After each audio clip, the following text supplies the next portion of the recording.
In this episode, we talk about some really heavy topics. We talk about the increased risk of DV in pregnancy, also talking about hurt people hurting people, the risks of the formative years of a child's life, because today is all about children's values and beliefs.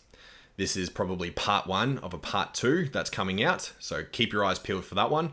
This is a really heavy but important topic to talk about. Welcome to the R.Y.S.E Movement podcast, a place where men just like you learn to raise your standards everywhere. So sit back, grab a pen and a pad, and let's get to work.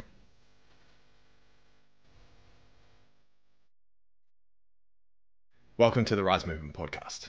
I'm Dave R.Y.S.E, and in today's episode, we're going to be diving into relationships, children, values, and beliefs. So I've got some stuff written down today because there's a lot to be able to cover in this. And to be honest, I'm not sure how long this one's going to go for, so it may be a two-parter. This one has been one of the biggest studies of my life. I have read so many books around parenting, children, values, beliefs, around developmental stages, milestones, children's psychology. Like, this is a massive field of study. And that's just because I'm curious to be a better parent, to be able to be a better partner. Most people won't do this. Sure, you read some general pregnancy books and, what to expect when you're expecting, that sort of thing. However, most people don't dedicate parts of their life to the most important aspect of life. Raising children is fucking hard work. Raising children is also one of the most rewarding aspects of life. It was my daughter's birthday the other day, and I got to spend the weekend putting together a party, playing games with the kids, and essentially hosting her birthday. And it was one of the most rewarding experiences ever because I got to see just how much love is around her. And it was quite moving for me. So much so that yesterday when we got home from the party, I sat on the bed and I cried for a while.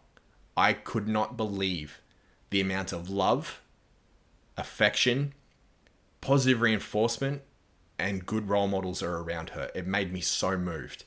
It made me so grateful for the life that I have created for my family. And also for what's to come. Raising children, it can be fucking hard, like I said. However, it is so damn rewarding, especially when you look at your own stuff. When you know the root cause of the behaviors inside of your children because you've addressed them inside of you, and you can hold patience and you can guide them through the things that you wish that you had as a child. That is your inner child work that you're working on. We've all got our own hang-ups. We've all got our own problems from our childhood. When you can hold space and be patient with your children and guide them through the world in a way that you were never provided for, it's healing. It's so healing. I know what it's like to grow up around violence, abuse, narcissism, gaslighting, because that's all I saw growing up. And now with my children, I make sure that every single day they get the best version of dad possible. And when I'm not having a good day, when I'm off, I'm authentic with them. I'm vulnerable with them. I say, yeah, dad's got a lot on his plate right now. I'm not showing up the way that I want to, and it's really hurtful for me that I yelled at you. It hurts me that I did wrong, that I didn't meet expectations. So I'm really sorry. Do you forgive me? And because they're children, they forgive easily. We're the ones that have to carry it. So do your best to hold patience and to really, honestly, study. Learn as much as you can about developmental psychology. Learn as much as you can about behavioral psychology so you know what to look for inside of your kids to be able to give them the best space possible and the best chance possible at reaching their fullest potential, which we've spoken about many times. It's unlimited. You have no limit on your potential. The only limit that you put on you is your own version of a ceiling. You're the one who sets the bar. If you want to set it low, that's up to you. However, your children coming into this world, they're a blank slate. Sure, you've got your epigenetics in there. You've got to worry about the DNA. You've got to worry about family problems, hereditary problems, diseases, so on and so forth. However, they are very much a blank slate. And it's the environment and the nurturing that will raise them to be all that they can be, or it will stifle them. So it's extremely important. Let's start with looking at the decision to become a father. I know when I was about 12 or 13, I said, and I can remember vividly saying this, the best thing I'll ever do in my life is be a dad. Hand on my heart, I still believe that now. I'm 34 this year, and when it comes to being a father, that's it for me. I get the chance to be able to raise children, and especially in my case, I get to raise daughters. Being a girl dad is absolutely amazing. And I knew from that point when I was about 12 or 13 that it will be the best thing that I ever do. And also now, one thing that I get to do is not only raise my daughters, but I get to teach other men strategies, tools, tips, to be able to be patient, to be able to hold space, to teach them introspection, to teach them how to address their children in a way that they can understand what dad's going through, and so that they can have the best platform to grow up, free from trauma, free from hang-ups and daddy issues and all these things. It's so important to make that decision. And if you don't want to be a dad, fair enough. That's a very strong, powerful decision for you to make. Don't take it lightly though. Whether you want to become a father or you don't want to, really think about it. Don't think about it from a financial perspective, because right now it's pretty fucking tight financially for everyone.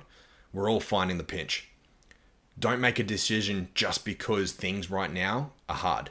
Just because right now the world is filled with a bunch of weak men and we're coming into hard times.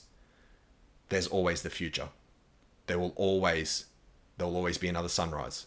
So if you want to be a dad and you really, really want to be a dad, make that decision. It doesn't have to be done right now. However, it can be done in the future.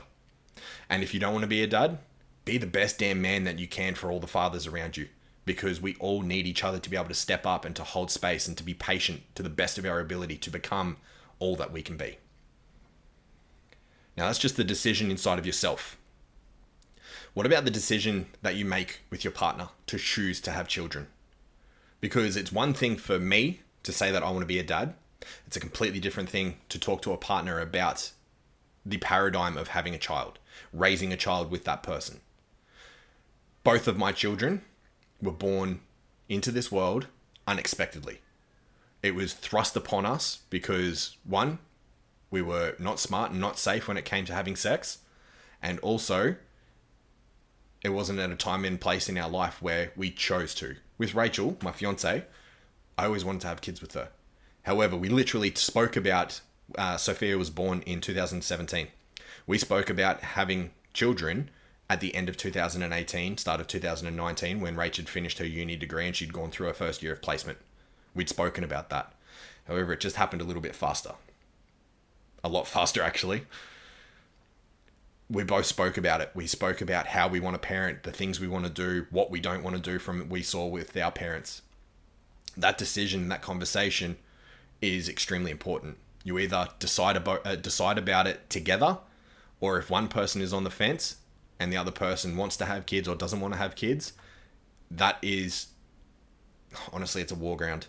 I'm working with a few people at the moment that are deciding whether they want to have kids or not. One person is all for it, and the other person is still on the fence because of what I spoke about before, financial means, world war and all these sorts of things, and power and corruption, greed, corporatocracy, technocracy, all these sorts of things are concerns for them.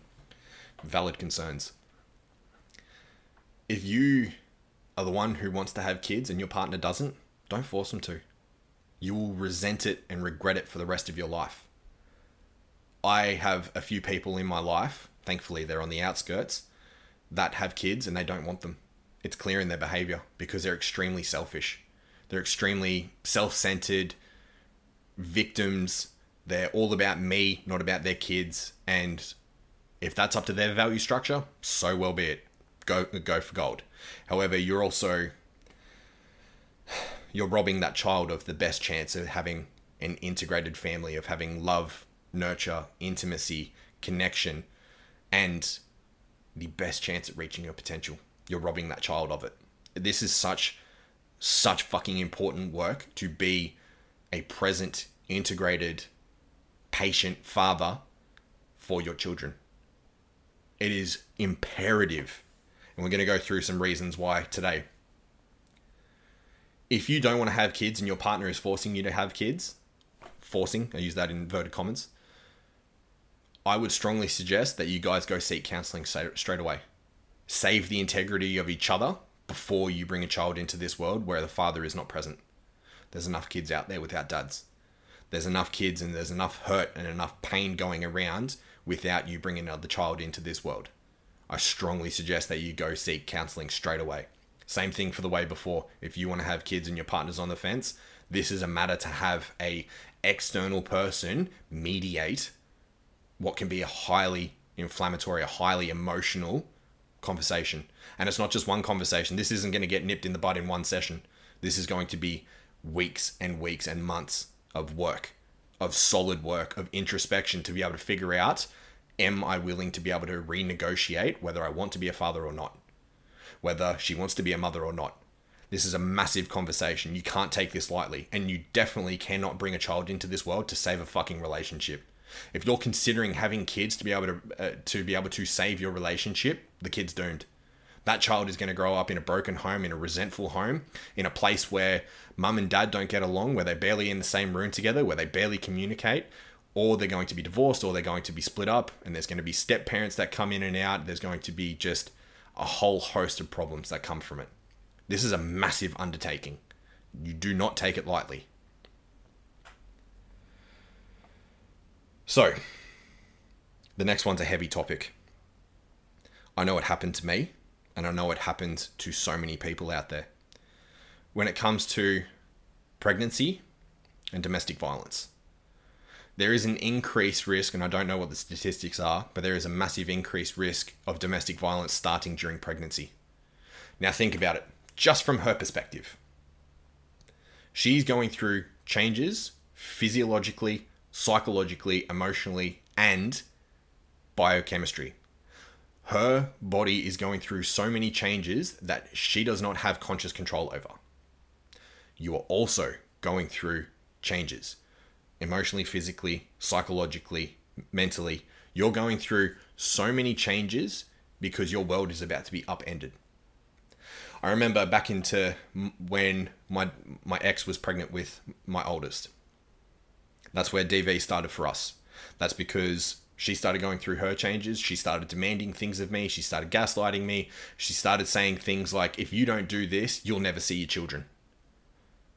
That hurts. It's fucking hard. You want to do, and at least I'll speak in my perspective. When I was confronted with that, I always had the belief back then, happy wife, happy life. You make self-sacrifices for your family. You're an upstanding man. You do what's necessary for your children and for your family. So I stayed with her. I put up with the abuse. What started as just emotional manipulation, mental manipulation, turned physical really quickly. The amount of times that I got slapped and hit and scratched and spat on during that relationship, during just the pregnancy, too many to count. That's where my depression and anxiety started growing rapidly, was because I was thinking, start that again. I was thinking, how am I meant to raise a child with this woman? How am I meant to be in a quote unquote loving, respectful, intimate, connected relationship with this woman who treats me like this? Who treats me as if I'm just a piece of shit? Who treats me as if I'm a sperm donor? Who uses her child as a weapon, her unborn child who is only a couple of months in development, as a weapon to be able to manipulate and gaslight the father of the child into doing what she wants. That's why I spoke so heavily about communication and negotiation in the last episode. If you don't have your wits about you and you're naive, as I was fucking naive going through this, you'll be blindsided by the malevolence of human beings. You have no idea what the capabilities for malevolence, pain, evil, vindication can be inside of a female. You might have an insight, but you don't know where this can go. It can turn murderous really, really quickly, as can the same for you as a man. The changes that happen through a man's mind, through a man's life, if he hasn't considered having children, or at least in that part of his life, can turn violent very quickly. The statistics around DV and men are horrendous. if you haven't considered the ramifications of what it is to become a father, especially when you're not ready for it, it will confront you in ways that you haven't even considered before. You will be blindsided by it. It will come and smack you upside the head so damn quickly, and it'll ruin any chance of peace, love, tranquility, success. It will ruin it. You need to consider these things because they're just not spoken about. The changes that you'll go for as a man it's an extra mouth to feed. It's an extra person to, put through school. It's an extra person to go through the abuse of what you two might be suffering through in your relationship. It might put you to question all of the things that are non-existent or missing from your wheelhouse as a father, as a potential father. You might not even consider what you're missing because your dad was so violent, abusive, negligent, absent. You have no idea. If you have not studied these things, you will be blindsided and your child will be the one to suffer. It's heartbreaking to say. Like, a lot of the reasons why I do all what I do as a coach, study, books, mentorships, coaching, all the things that I do, is to be able to give me the resources and tools to be able to notice my children. Because I know what I went through with my ex, and I know what I went through. If you haven't heard it yet, go through episode 2 to hear about my story in depth about DV and everything, and shielding my daughter, protecting my daughter physically from an altercation.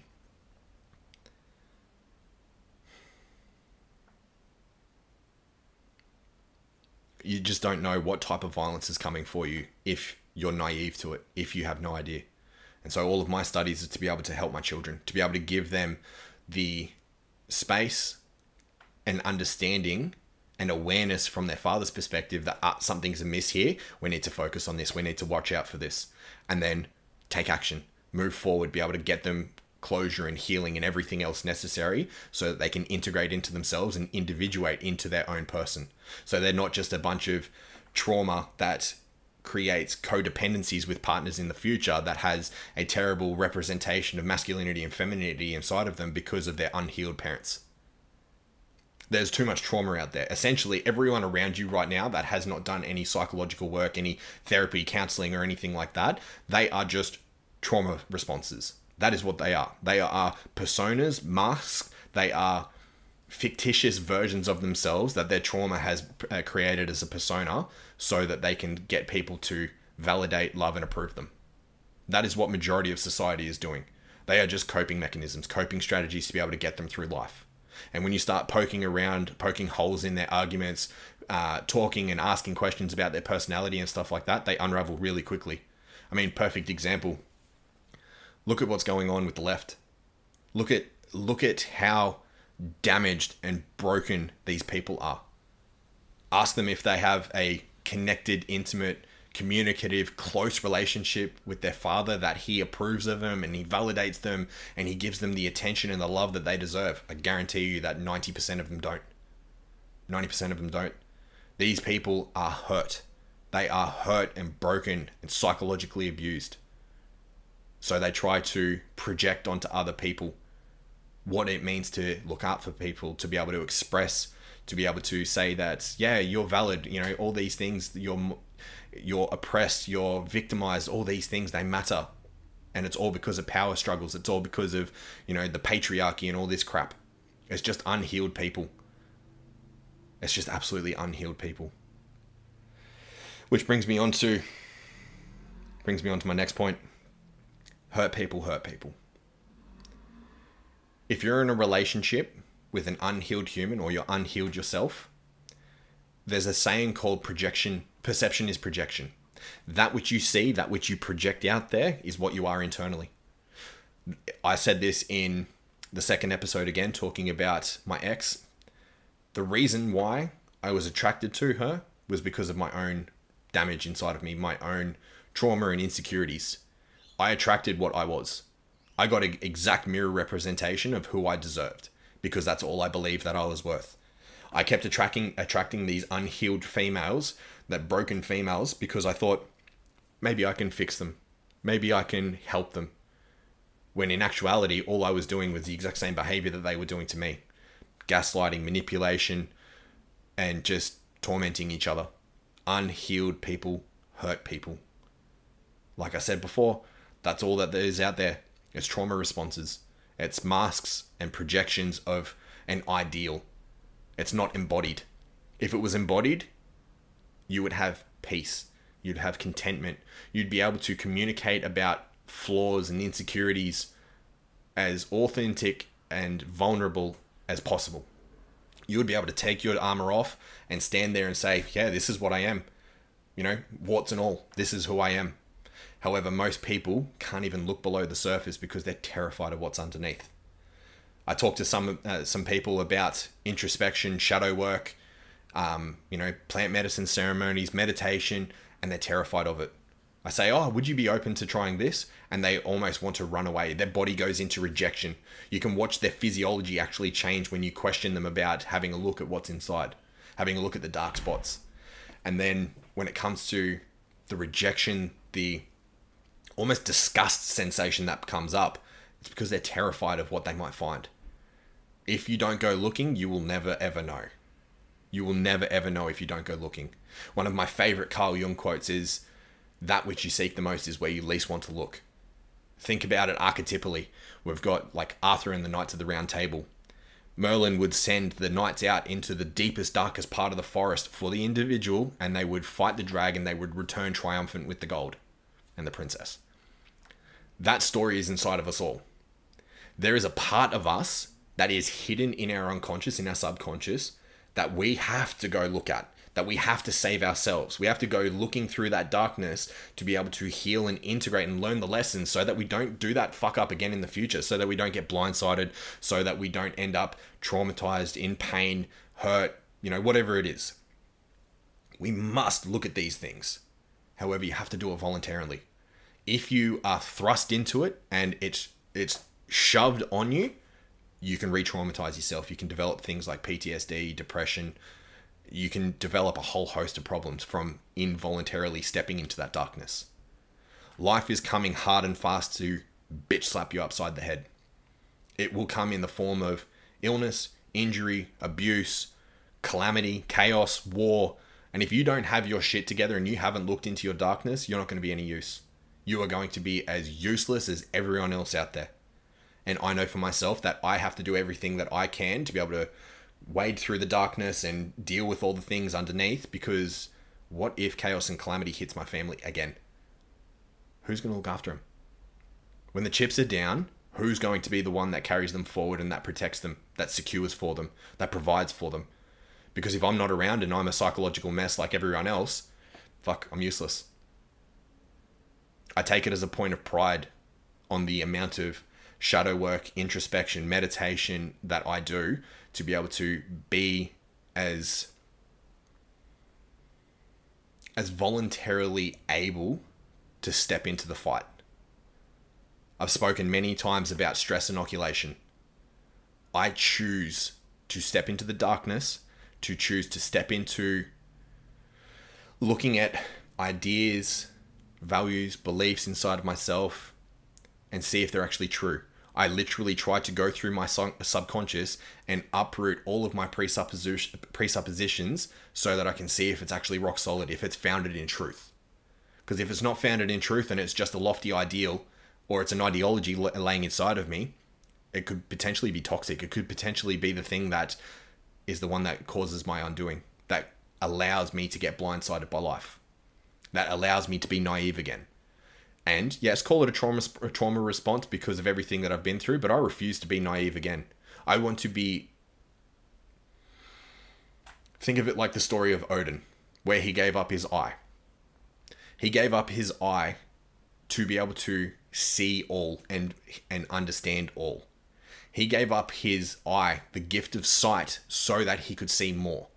His sacrifice to be able to be all-knowing, all-seeing allowed him to foresee Ragnarok. It allowed him to foresee everything that was going to happen in the future, and he wanted to do his best to be able to starve it off and to keep it away to protect everyone around him. So much so what I'm doing. I see so much resemblance in that story and what I do, and I refuse to be blindsided. I've been blindsided enough by life. It's up to you to determine what you want to do and how you want to do it and how well you go looking through the muck, because a lot of it's not pretty. What if you've got things that are abhorrent and disgusting in your psyche, in your family tree, in your genome? Are you going to look at it, or are you going to turn your back to it and have it come along and all of a sudden present itself in such a way that cripples you, that blindsides you, and leaves you defenseless and helpless? There's chaos and calamity coming. As great and idealistic as we talk about aiming for your North Star, moving with purpose, taking action towards the thing that you want, life is going to come along, and it will come along. I can guarantee you that. If it hasn't already struck you, it's going to strike you in the future, and you need to be ready. Life is hard, and it's even harder when you bring children into it, especially when you bring children into it involuntarily. So let's change gears a little bit. Talking about all what was spoken about for the past half an hour, the formative years of life for children. The formative years of life for children are from 0, and also talking about epigenetics, DNA, family history, so on and so forth. It's from that point up until 14 years old. Essentially, up until that point, they're lost. They're an individual by then. They've either got a giant mask of personality, which they're trying to create as a facade to get themselves through life so that they can be liked, admired, and in the in group, or they're going to be ostracized and they're going to be cast out. From 0 to 7, you're in the imprint phase. Essentially, think of it like a sponge. A sponge that is out of the water, is dry, and it's porous. You put that sucker into the water, and it's going to absorb everything that is inside of that water. It'll absorb the dirt, the grime, the grease, everything, and the water. And it will start pouring out of it once you remove it. That is what children are. Children are sponges up until about 7. They are completely unconscious. They have no conscious mind. They have no rational thinking ability whatsoever. They just are. They are completely autonomous. Completely autonomous instincts is what they are. They move, they do, they think, they say from a place of instincts without reflection. How many times have you challenged your children? What are you doing that for? What are you doing? And they go, I don't know. I have no idea. Think of Carl Barron's great joke here. What was it around? I think it was around, Carl, did you take the bins out? Huh? Carl, did you take the bins out? Nah. Why not? I don't know. What do you mean you don't know? My 8-year-old brain's sitting there thinking, I don't know. Now I've got to give a reason why I don't know. But I don't know, but my brain hurts. Like that's what children are. They have no ability to think about thinking, no higher cognition, because they haven't developed that part of their brain yet. They haven't developed that part of their introspection or worth. They don't even know that they are an individual. They're a part of the collective family unit. That's why, I love seeing this. A baby, when they first learn to crawl, they crawl away from the mother and the father, and they will call out to them to make sure that they're still safe. You can go, yeah, darling, you're okay. Off you go. And they go around a little bit further, might go into the kitchen from the living room, and they call out again, Mama. And they wait. And if they don't hear anything, they come back. They always make sure that they are in eye shot or ear shot of their parents so that they can be safe. This is what they're doing to be able to learn how to remove themselves from the family unit and then come back to safety over and over. Every child goes through this. When it comes to the first 7 years of their life, everything that goes into the safety, security, and understanding their place in the world is within those first 7 years. If you don't socialize a child properly by the age of 4, that will stick with them for life. That is what so many people have problems with. Daddy issues, mummy issues, around problems with authority, around doing the right thing, around telling the truth, not manipulating people, not gaslighting people. They are doing it from a completely unhealed, traumatized place because they didn't get taught the tools, tips, and resources so that they can be safe inside themselves as an individual, as an adult. They are constantly looking and seeking for things to be able to bring them back in line into the family unit and say, hey, we don't do this. This is the way that we do it instead. Coming from this place of being a sponge, you don't know how to filter this information. So what if you've got an abusive father that drinks all the time and, swears and carries on and degrades the child? That's going into them. That's going so deep inside of them. It's going to be one of the most formative, powerful memories that has so much electrical charge around the frequency and the intensity of the memory associated with it, that it's going to alter their perspective of life in the future. Might not happen while they're a child. It might come out when they're drunk or when they're in a relationship, or if they're having a child and they haven't healed that trauma because they're like, maybe, what if I'm like my dad? What if I'm going to be exactly like my piece of shit of a father that is abusive, that is a drunk, that puts me down all the time? I don't want that. And then you can see how fast everything can spiral out of there. From 7 to 14, you're in the socialization age. This is where you're learning, you know what the family unit is, but you're also wondering what it is to be an individual. What you're also looking for things like role models and social settings.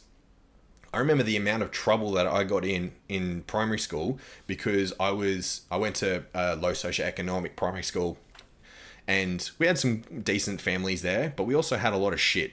The school was 5 minutes away from low income housing. It was 5 minutes from the cop shop. It was 5 minutes from back then Social Security, which turned into Centrelink. It was 5 minutes from the council chambers. It was 5 minutes from everything that was an institution where people got reprimanded, where people couldn't get a leg up. And I wanted to be popular. I wanted to be a part of the in crowd. I wanted to see what it was like so that I could get the approval and validation of my peers that I thought that they were cool.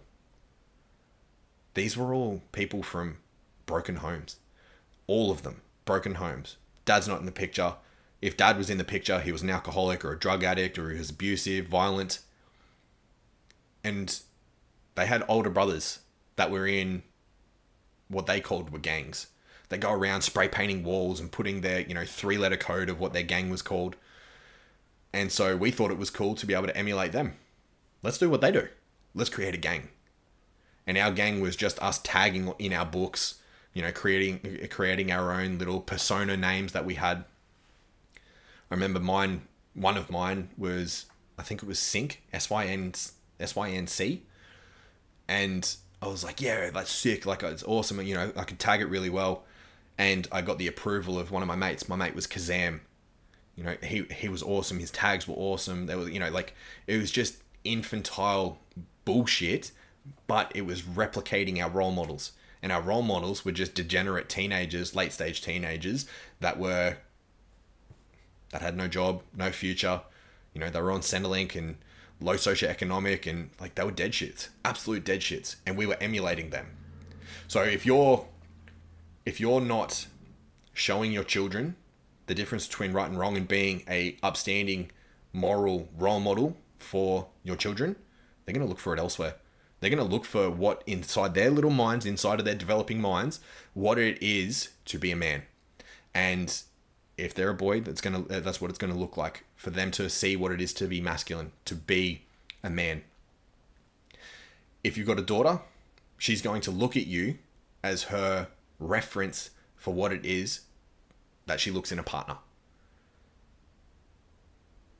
Let me say that again. Your son will grow up thinking about what it is to emulate dad. That's what it is to be a man, isn't it? Everything that comes inside of that. The way he holds his emotions, if he's patient, can he communicate? Is he strong? Is he weak? Is he fat? Does he take drugs? Is he a smoker? Does he drink a lot of alcohol? Does he swear a lot? Does he have good sleep habits? Does he work hard? Is he good with his finances? That's what it is to be a man. It's all of that. That's why we do what we do with the R.Y.S.E movement. Raise your standards everywhere, in all areas of life. This isn't a fucking game. We have so much responsibility on our shoulders as fathers to be able to get shit right for ourselves and also for our kids. And for our daughters, they grow up seeing you as dad, as masculinity, as the archetype of what it is to be a man. And they also attract the men that you were. So if you have a daughter and she attracts a piece of shit into her life, where do you think that comes from? It comes from you. It absolutely comes from you. She is role modeling what she thinks masculinity and men are by the archetype that you provide for her. And I know that's where a lot of this work came from for me, to be able to look inside of myself, to be able to heal, to integrate, because I used to be a piece of shit. I used to be a massive piece of shit. And again, I'll reference back to episode 2 for the level of piece of shit that I used to be. But I used to manipulate. I used to treat women as garbage. And so then I had a daughter. And that woke me up real fucking quickly, because I don't want her attracting a boy like me. An unhealed, traumatized individual such as me. I don't want that. I want her to be able to go out into the dating pool and find a man that is going to treat her with respect and dignity and hold her to high standards because she holds him to high standards. And, you know, they grow intimacy, love and connection together. They have a wonderful life and compromise and negotiation. They can communicate. They have love, deep, deep love for one another. They know how to navigate things. They know how to communicate effectively. They know how to express their needs. I don't want someone who is a piece of shit like I was, who's going to manipulate her, who's going to gaslight her, that's going to treat her like absolute shit, drop her like she's a sex object. Fuck that. That hurts way too much for me to even think about now. And that's after my daughter, oldest daughter, is 9.5. I couldn't even imagine that. Oh, gross.